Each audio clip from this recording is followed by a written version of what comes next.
104 জ্বর থামাতে পারলো না সাকিব খানকে। সাকিব খান 104 জ্বর নিয়েও দরদে শুটিং করলেন। শুধু সাকিব নয়, ইউনিটের প্রায় 70%ই মানুষ ভাইরাস জ্বরে আক্রান্ত। তো কি অবস্থা, কেমন আছেন? আমি রহমান সবুজ, আর আজকে আলোচনা করবো 104 জন নিয়েও দরদের শুটিং করলেন সাকিব খান। এই বিষয়টি নিয়ে ঢালিউড সুপারস্টার সাকিব খান ভাইরাস জ্বরে আক্রান্ত, আর এই খবরটি নিশ্চিত করেছে নির্মাতা অনন্য মামুন। বুধবার 8ই নভেম্বর সকালে মামুন তার ফেসবুকে একটি পোস্ট করেন এবং সেখানে তিনি লেখেন, ইউনিটের 70% কুলিশবের ভাইরাস জ্বর। সাকিব ভাইও সোনালের জ্বরে আক্রান্ত। আমার নিজেরই 102 জ্বর, তাও থেমে নেই আমরা, দরদে ডুবে আছি আমরা সবাই। আর এটি থেকে একটি কথা প্রমাণ হয়ে যায় যে সাকিব খান তার নিজের ছবির জন্য কত পরিশ্রম করেন। এর আগে টানা 21 ঘন্টা দরদে শুটিং করেছিলেন সাকিব খান। অনেকে বলেন সাকিব খান নাকি ঠিকমতো কাজ করেন না। আমি তাদেরকেই বলছি, সাকিব খান এমনি এমনি সুপারস্টার হয়নি, তার পিছনে রয়েছে কঠোর পরিশ্রম। সাকিবের ফ্যানরা কিন্তু অবশ্যই একটি কমেন্ট করে যাবেন।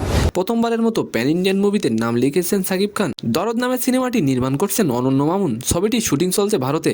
সাকিবের বিপরীতে এবার অভিনয় করছেন বলিউডের সোনাল চৌহান। তো আজকের ভিডিওটি কেমন লাগলো অবশ্যই কমেন্ট বক্সে জানাবেন। আর ভিডিওটি যদি ভালো লাগে অবশ্যই একটি লাইক দিয়ে আমাদের চ্যানেলটিকে সাবস্ক্রাইব করে দিবেন। ধন্যবাদ।